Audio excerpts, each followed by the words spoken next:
John Brown's body lies a-mouldering in the grave, while weep the sons of bondage whom he ventured all to save.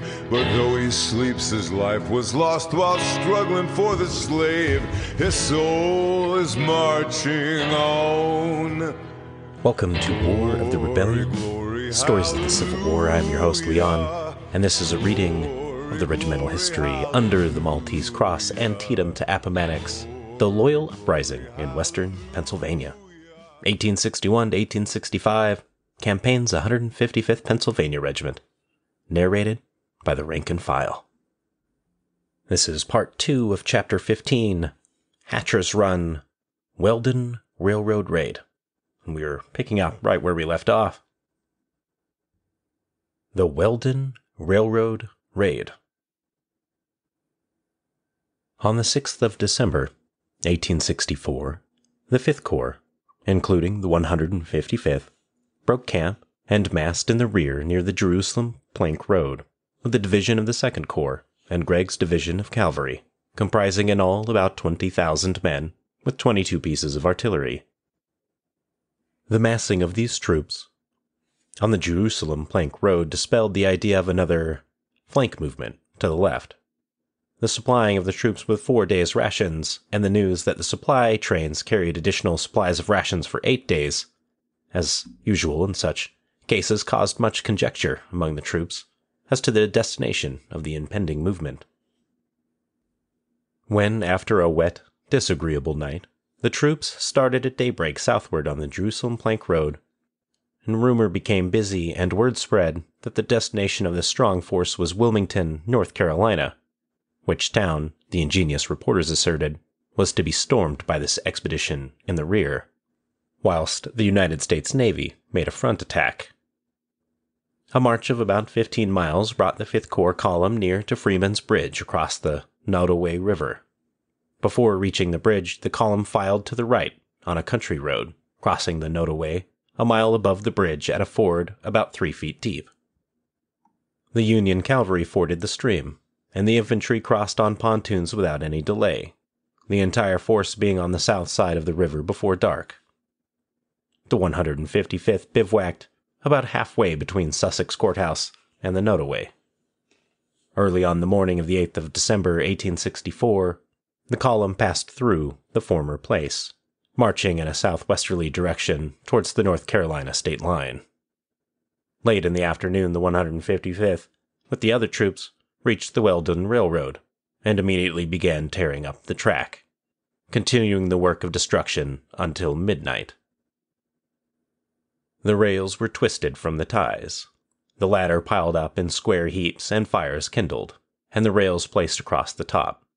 When the latter became heated to a degree that the ends sagged down, they were twisted by the troops around the trees that fringed the track, thus rendering them forever useless for railroad purposes. As night set in, the long line of burning ties, extending for miles along the straight track, presented a most beautiful sight. The following day the column, still moving southward, continued to destroy the track in the same manner, until reaching Belfield, on the Meharin River, nearly 40 miles south of Petersburg. Before reaching Belfield, distant some 3 miles, the troops encountered the enemy in some force of a small stream called Three Creek. Having burned the railroad bridge, this force disputed the passage of the stream. However, a Federal battery, having opened upon the enemy's position, attracted their attention, while the 10th New York Regiment forded the stream and flanked their position, the Confederates falling back to Belfield. Hicksford, across the river from Belfield, was discovered to be well protected by strong defensive works, well manned by militia and a part of Hampton's Confederate cavalry. The place was not considered of sufficient strategic importance to warrant the loss of life the taking of the position might occasion. A severe engagement later took place, and Warren's troops were subjected to a very hot fire from the hostile works. But the enemy was finally driven from them, only to occupy another stronger position beyond the town. Return from Weldon Railroad Raid. On the morning of December 10, 1864, General Warren ordered a return march to the Union lines to commence. This was of great disappointment to the troops, as the work of destruction in which they had been engaged for the last 2 days was quite exciting, and they were more than willing to continue it. But the reconnaissance ordered by General Grant to be conducted by General Warren's corps had been successful, and hence its return to the main line.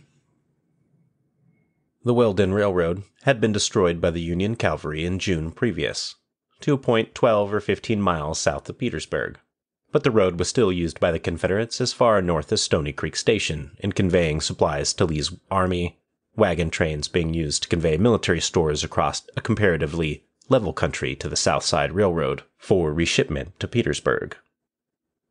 General Grant's design in sending out Warren's expedition was to destroy the railroad so far south as to render it useless as a means of communication with the Confederate capital, and in this duty the Corps had been successful. Ever since starting on this raid on the 6th of December, the weather had been very wet and disagreeable. But now the increasing cold terminated in storms of sleet and snow, making the roads almost impassable for the trains and troops. Much suffering from exposure occurred, but the troops made few complaints. The wagon and artillery trains occupied the highways, while the troops marched on their flanks through muddy fields, forests, and swamps as guards. Negroes from all directions left their masters and flocked to the protection of the Union troops, among them old men and women and little children. But as soon as a wagon of the supply train was emptied of its contents, it was filled with Negro mothers with their children. So tightly were they packed into the canvas-covered wagons that little woolly heads often protruded from every crack and crevice in the cover, reminding one of the, quote, old woman who lived in a shoe, unquote. On the return, the enemy's cavalry followed the Union column and endeavored to harass the rear, but did not cause much trouble. On the 12th of December, 1864, Warren's expedition reached the Union lines in safety, though much exhausted from the forced marches and severe winter weather. Incidents of the raid. During the progress of this expedition, known in general history as the Weldon Railroad Raid, General Warren issued strict orders prohibiting foraging or the committing of depredations by the troops upon the inoffending non-combatants along the route of march. Learning, however, that these supposedly peaceful inhabitants in many cases were engaging in bushwhacking and murdering stragglers who were unable to keep up with the column, Warren withdrew his orders against foraging, and the troops, taking advantage of the license, soon became possessed of all sorts of household articles. The principal forage, however, gathered in by the troops consisted of hogs, turkeys, chickens, flour, sweet potatoes, with honey and jams and jellies as accessories, quote, applejack, unquote, and peach brandy, another byproduct of that part of Virginia, was discovered in liberal quantities, many of the troops soon showing the hilarious effects of the beverages. Few of the troops in this expedition had ever tasted the distillations known as, quote, applejack, unquote, and, quote, peach brandy, unquote. Many had never even heard the name, consequently, being unaware of the intoxicating qualities of these seductive beverages and finding them delicious to the taste, drank copiously of the same. Being well aged, these liquors were quick in action and lasting in their effects, and hundreds of the troops, becoming intoxicated, were unable to keep up with the column in the forced marching. Many were captured by guerrillas, some were bushwhacked by the inhabitants, and, no doubt, a number perished from exposure. Coffee pots were hastily rinsed and used as vessels in which to stew chickens or turkeys. Fresh pork found its way into the frying pans so quickly that many of the 155th declared that they felt the animals still kicking as they swallowed the meat. A member of Company H, seeking flour to thicken his chicken broth, visited a plantation where he was quickly surrounded by a troop of Negro children of various ages, sizes and shades of color, all eager to inform him where everything was to be found. An old Negro, who seemed to be manager about the place, solemnly informed the forager that there was not an ounce of flour on the premises, but that the warehouse contained an abundance of cornmeal. Compelled by necessity to accept the latter as a substitute for flour, the soldier borrowed a sack, which he proceeded to fill with meal, assisted by the aged servant. In the warehouse were several barrels of sorghum syrup, the head of one which had been knocked off. In the swarm of colored children scampering around was a lively girl of 15 or 16 who, to the delight of the other little children, leaned over the barrel and lapped up a mouthful of the syrup with her tongue. Quote, "You can't do that again, Topsy," unquote, bantered the forager. Immediately, Topsy dipped her tongue a second time into the barrel, and the soldier pushed her head down into the syrup. Lifting her head with a jerk and sputtering molasses over everything till she caught her breath, the girl shouted, quote, "Oh golly, isn't I sweet," unquote, causing her younger companions to become fairly hysterical with merriment over the scene. On forced marches of columns of troops, it is customary to halt for a rest of 10 minutes after each hour's march. During one of these halts on this return march of Warren's troops, while the sleet was giving the ground and bushes a coating of ice, a soldier belonging to some other regiment of the 3rd Brigade passed through the column, the 155th resting on each side of the road. The mud was ankle deep. The comrade was hatless. His canteen was full of apple brandy, and his head with the effects of it. He had a brace of chickens fastened to his belt, his gun strapped over his shoulder, and a willow basket filled with honey on his head. As the joyous soldier waded through the mud, perfectly indifferent to the trickling down of the honey over his head and shoulders, his voice rang out in the strains of a patriotic song. The 155th, with hearty cheers, sped the joyful soldier on his way. Cruelties of Bushwhackers. On the second day of this return march, the body of a murdered Union soldier was discovered pinned to the ground by a stake driven through his mouth. At Sussex Courthouse, the bodies of half a dozen nude Union soldiers were found placed side by side near the road in front of the courthouse, murdered by bushwhackers. In retaliation, General Warren ordered the torch to be applied to the courthouse and all public buildings in the village, and to all barns and storehouses along his line of march. And for many miles great columns of smoke rising above the treetops within half a mile of each side of the road, and many homeless families, were visible evidences of the penalty the inhabitants were paying for the inhumanity of residents. Many of the population along the route of march, however, showed a kindly feeling towards Warren's troops. At several large homesteads the white members of the family assembled on the porches and balconies to view the pageant of warriors, infantry, cavalry, and artillery, perhaps the first that they had ever seen, passing, while their slaves stood at the roadside with buckets of spring water, handing out dipperfuls to the thirsty soldiers as they passed by. It seemed a pity that these kindly disposed, or at least humane people, should have to suffer for the sins of their miscreant neighbors, who, in return for the protection afforded them by General Warren, should abuse his humanity by murdering his troops from ambush.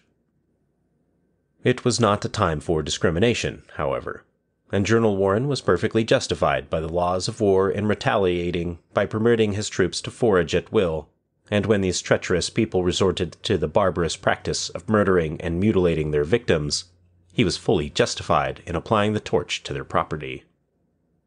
These bushwhackers, not being mustered into the military or regular service of the Confederacy, nor in any way connected with the Confederate armies, were simply cutthroats and murderers, and, if captured, were entirely outside the rules governing civilized warfare.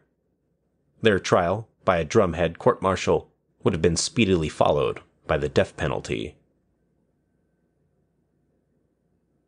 Winter Quarters, 1864.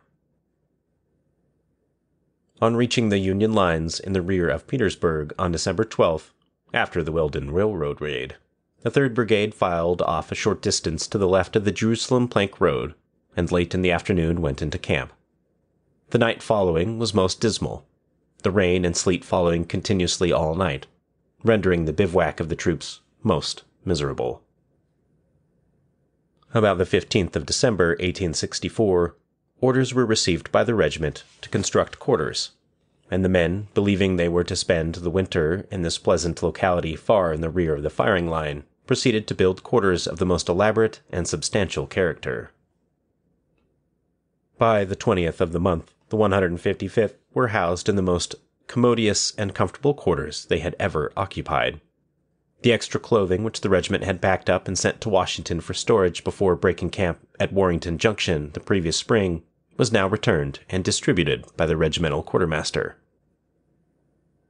Many had despaired of ever seeing these articles again, and their joy and appreciation on return of same was expressed by many.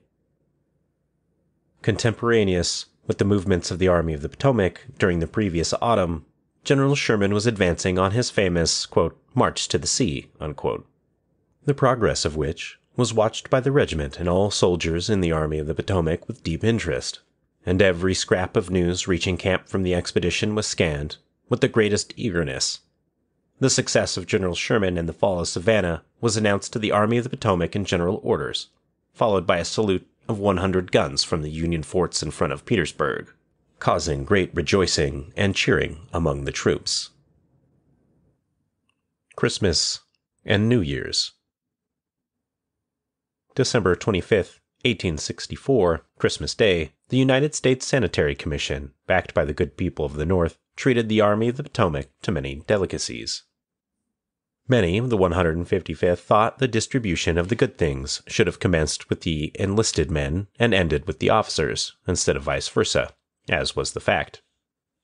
After the officers were supplied, each enlisted man of the 155th received this day one large apple, or 2 small ones. New Year's, 1865, falling upon Sunday, January 2nd, was observed instead. A reception was tendered, the commission, and the non-commissioned officers of the 3rd Brigade by General Bartlett, brigade commander, at his headquarters. The non-commissioned officers of the 155th and the other regiments proceeded in a body to pay their respects to General Warren, at his corps headquarters. General Warren cordially welcomed their friendly visit, and feasted them royally.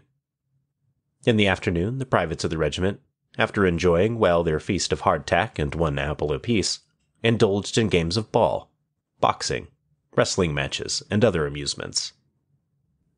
During this holiday period, and resting in camp, many furloughs were granted to the 3rd Brigade, the 155th receiving its due share. During the holidays, and continuing the entire month of January, 1865, many Confederate deserters came into the Union line, an indication that the Confederates were rapidly losing hope of the success of their cause.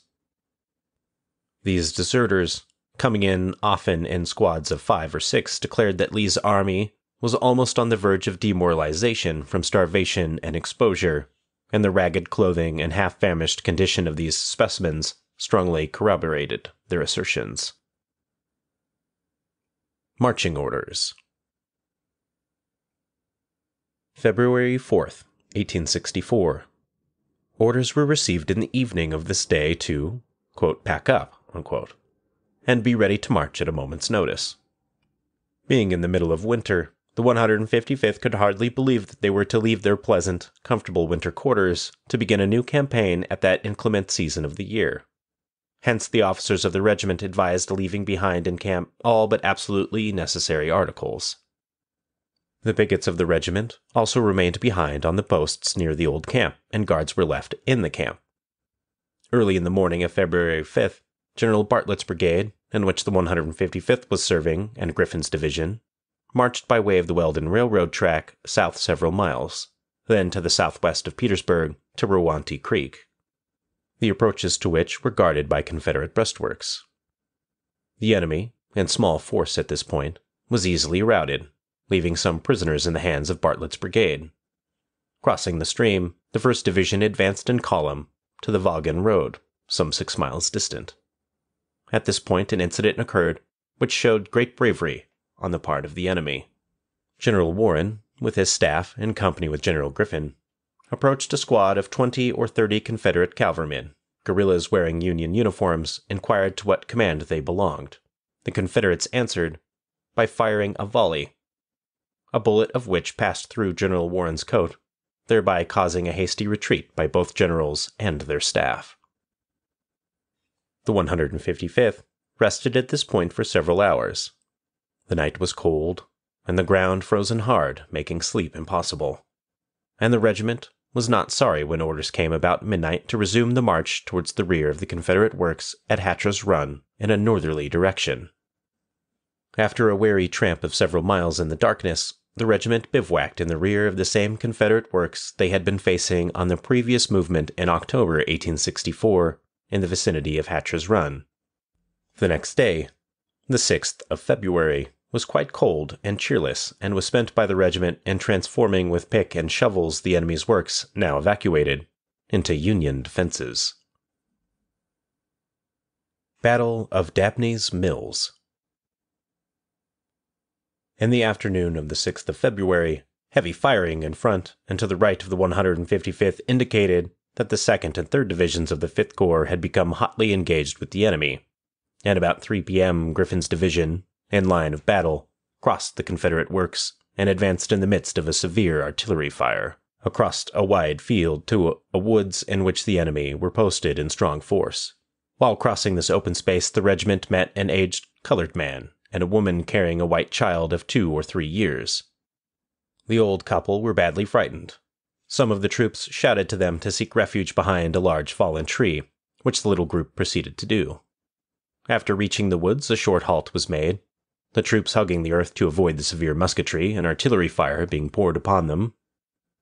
In a few minutes, the command came to advance and open fire on the enemy, both of which was done quite vigorously, the enemy being driven back nearly half a mile to a new line of defense, in which General Mahone's division of the Confederates, who had just arrived in support of the retreating troops, awaited the assault of Bartlett's brigade.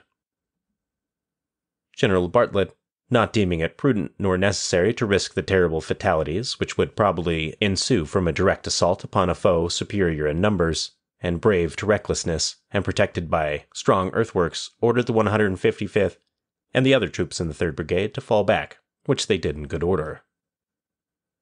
On account of the furious fire still kept up by the retreating 155th and the 3rd Brigade, Mahone's men did not press their pursuit very closely. As the 155th approached the edge of the woods, from which they had first advanced, a line of troops, said to have been the 2nd Brigade of Griffin's division, composed partly of 3 New York regiments of raw, undisciplined troops, the same that had become panic-stricken at Hatcher's Run in previous October, had formed in the edge of the woods to support the 155th and other troops. As the humming of the enemy's mini-balls, passing through the ranks and over the heads of the line of the 155th, reached these raw troops, they again became demoralized, and commenced firing into the ranks of the withdrawing line of the 155th. The regiment, thus placed, quote, between the devil and the deep sea, unquote, charged upon the panic-stricken 2nd Brigade, causing it to break and turn into a fleeing mob. In this state of affairs, it became impossible for the regiments of the 3rd Brigade to maintain their order, and utter confusion resulted. Amidst the buglers' assembly calls of the brigade and regimental bugles, the mass of troops fell back to a commanding ridge on the crest of which several batteries had been quickly placed in position. The gunners, standing with lanyards drawn, waiting until the disorganized mass of troops had passed through, then pulling the lanyards, the guns belched forth a storm of canister that suddenly checked the onward rush of the elated enemy. The retreating troops fell back behind the captured Confederate works on the banks of Hatcher's Run, from which they had emerged 2 hours before, and within 20 minutes order was again established, every soldier being with his company and regiment. As darkness set in, the enemy made an assault upon the position occupied by the 155th, but were easily repulsed. Thus ended the Battle of Dabney's Mills, so called from a sawmill located on Hatcher's Run. And that is where we're going to finish off for today. And let's get into some notes about the episode. Notes that I have about this episode was, so we're starting off with the Weldon Railroad raid, right? Reading about troops getting drunk is the exact reason why we don't drink while on deployment now. Just alcohol is completely banned. Unless you're, I don't know, stationed in Germany or going on a mew or something like that. But when you're in a combat zone, no booze. And that's exactly why, so you don't get bushwhacked. So, I mean, I was just thinking about the loss of readiness and combat power that the 5th Corps suffered from troops just getting drunk. Some getting captured, others murdered, some dying. Like, what if there was a fight and they wouldn't be able to shoot right? There's a reason we don't do that anymore, but it does make for an amusing story. And if you want to see a modern day equivalent of that, you can look at the Russian army fighting in Ukraine. They're having a huge problem with alcoholism in the ranks. And so it destroys force readiness. So amusing story, but I'm glad we don't do that anymore. All right. And all of the foraging that's going on at this point, like, good on them. I'm glad they're able to get something else to eat other than hardtack. Fresh pork that's still kicking, for example. Good on you, boys. I like it. And that Company H boy soldier who dunked that girl's head in the syrup is hilarious. I'm not sure if her name is Topsy or not, like if that's the real name that the kid had.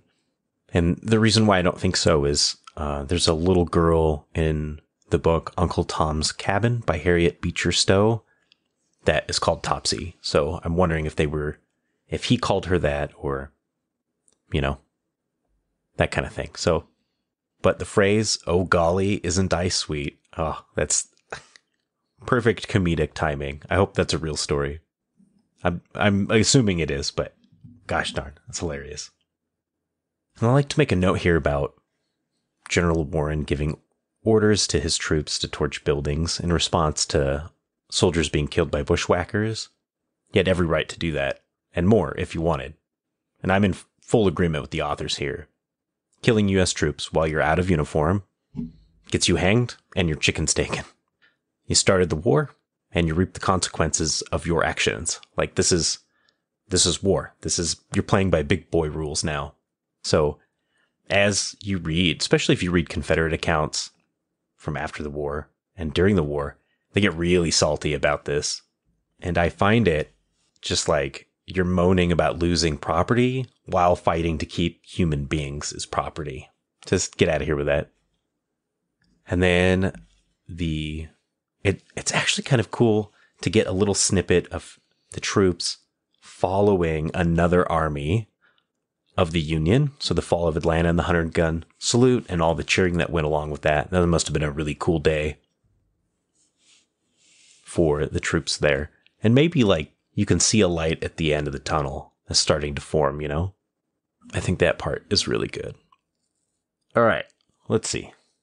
Also, enlisted men thinking that they should get the good food first and the officers second definitely reminds me of Leander Stillwell's book, where he's outside the window sleeping on the deck of a steamboat that's headed down to Shiloh. And he's sleeping outside and it's cold. I think it's raining.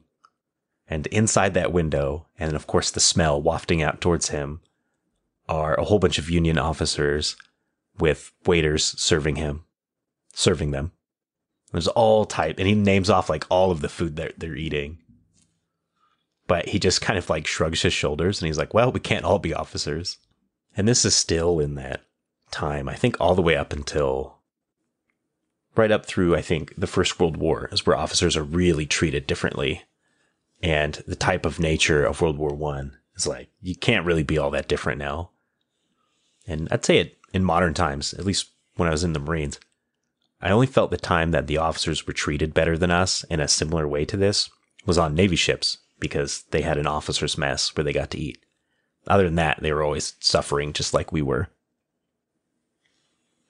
And their Christmas, Merry Christmas, boys, here's your apples.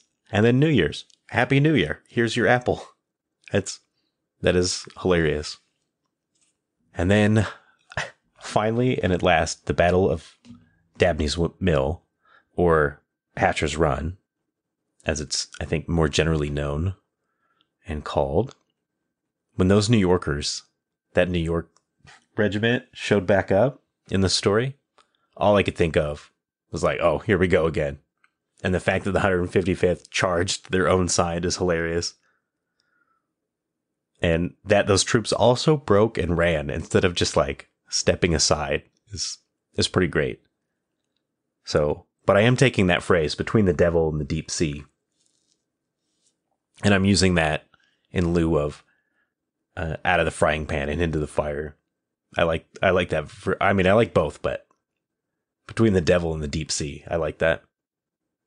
But the Confederates must have thought, like, what a treat these guys are doing for us, like creating this hole for us to pour through. And then, the Union troops running past artillery, and that's like canister going off, right? That goes from like exhilarating as a Confederate soldier to absolutely horrifying what you're being encountered with. So there's not, I think there's one picture from this that I'm reading, and a couple of different books that or not books, but a couple of links that I'm going to include. A link to the Battle of Hatcher's Run, or Dabney's Mills, as they call it in this, and one picture, and also a link to the ebook of Uncle Tom's Cabin. So I'm going to throw that up there. It has 8 or 9 different ways for you to read it. You can read it on a Kindle. You can read it as a PDF. You can read it in all sorts of ways because it's free now, right? It's been a long time since it was published. I'm going to put it up on there just so there's a link to it, because it really helped sway a lot of public opinion about kind of the horrors of slavery. And of course, the Library of Congress did a lot of work. One of the links that I'm going to put together for you guys, or just have a link too so you can see it, and this is from the Library of Congress's website. Quote, Born in Slavery, Slave Narratives, from the Federal Writers Project, 1936 to 1938, contains more than 2,300 first-person accounts of slavery and 500 black and white photographs of former slaves. These narratives were collected in the 1930s as part of the Federal Writers Project of the Works Progress Administration, later renamed the Work Projects Administration. At the conclusion of the Slave Narrative Project, a set of edited transcripts was assembled and microfilmed in 1941 as the 17-volume Slave Narratives, A Folk History of Slavery in the United States from Interviews with Former Slaves. In 2000-2001, with major support from the Citigroup Foundation, the library digitized the narratives from the microfilm edition and scanned from the original 500 photographs, including more than 200 that had never been microfilmed or made publicly available. This online collection is a joint presentation of the manuscript and prints and photograph divisions of the Library of Congress. Unquote. So, I'm putting that up. I have trawled through it myself, and it is incredibly disturbing, fascinating, and a unique look into a period of our history that we don't really talk about. So this will put some of, all of those people cramming onto those army wagons to escape while they were fighting on the Weldon Railroad. This is a great way to put some faces to those people who were running away. But with that, my friends, it's going to be a pretty quick episode. We're almost towards the end of the war here, as far as the narrative goes for the regiment, but it is by no means the end of the book. We've got a long way to go before we finish this regimental history. So with that, my friends, I will see you next week. I apologize for the late episode, but I am insanely busy over this next week, and then after that, I will have lots and lots of time to myself. And I have lots of different works lined up that I'm going to start working on when I get that free time. And then I will be able to start publishing on my YouTube channel and all sorts of stuff. So I will see you next week. And next week will also be the first episode that will only be for Patreons only. But it's really good. And I think what I might do is after 1 year, of whatever I've done on my Patreon, I'll release. So if you just want to wait, you can. Old John Brown's body lies I'll see y'all next week. mouldering in the grave, while weep the sons of bondage whom he ventured all to save. But though he sleeps, his life was lost while struggling for the slave. His soul is marching on. Glory, glory, hallelujah. Glory, glory, hallelujah. Glory, glory, hallelujah. For his soul is marching on.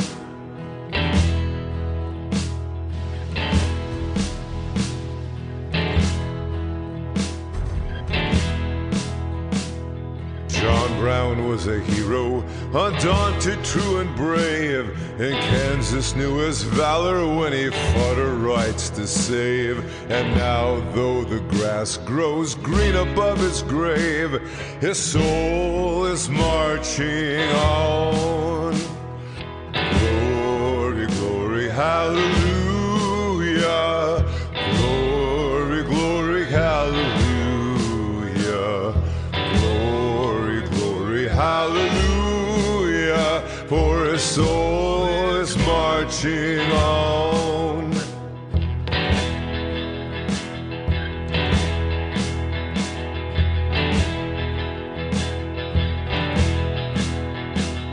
He captured Harper's Ferry with his 19 men so few, and frightened old Virginia till she trembled through and through.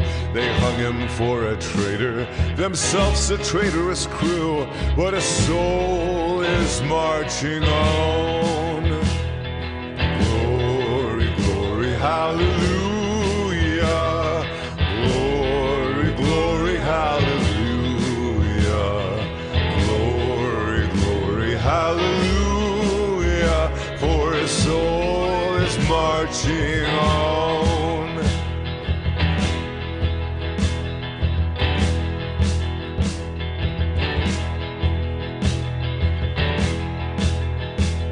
John Brown was John the Baptist, of the Christ we are to see. Christ who of the bondman shall the liberator be. And soon throughout the sunny South the slaves shall all be free, for his soul is marching on. Glory, glory, hallelujah. Glory, glory, hallelujah. Hallelujah, for his soul is marching on.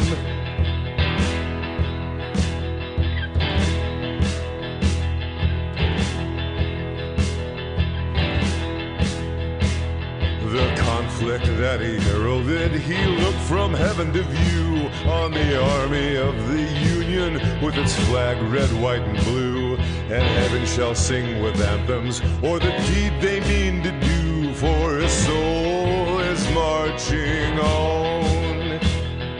Glory, glory, hallelujah. Glory, glory, hallelujah. Glory, glory, hallelujah. For his soul is marching on.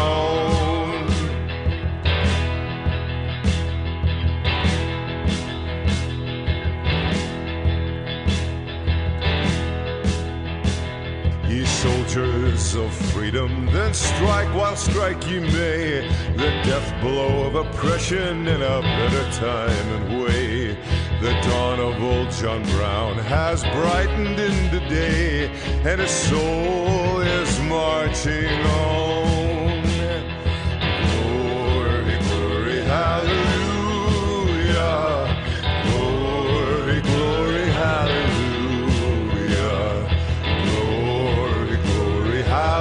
Hallelujah, for his soul is marching on. Glory, glory, hallelujah.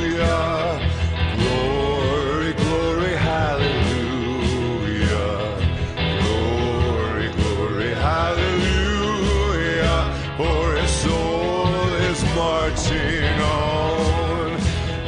soul.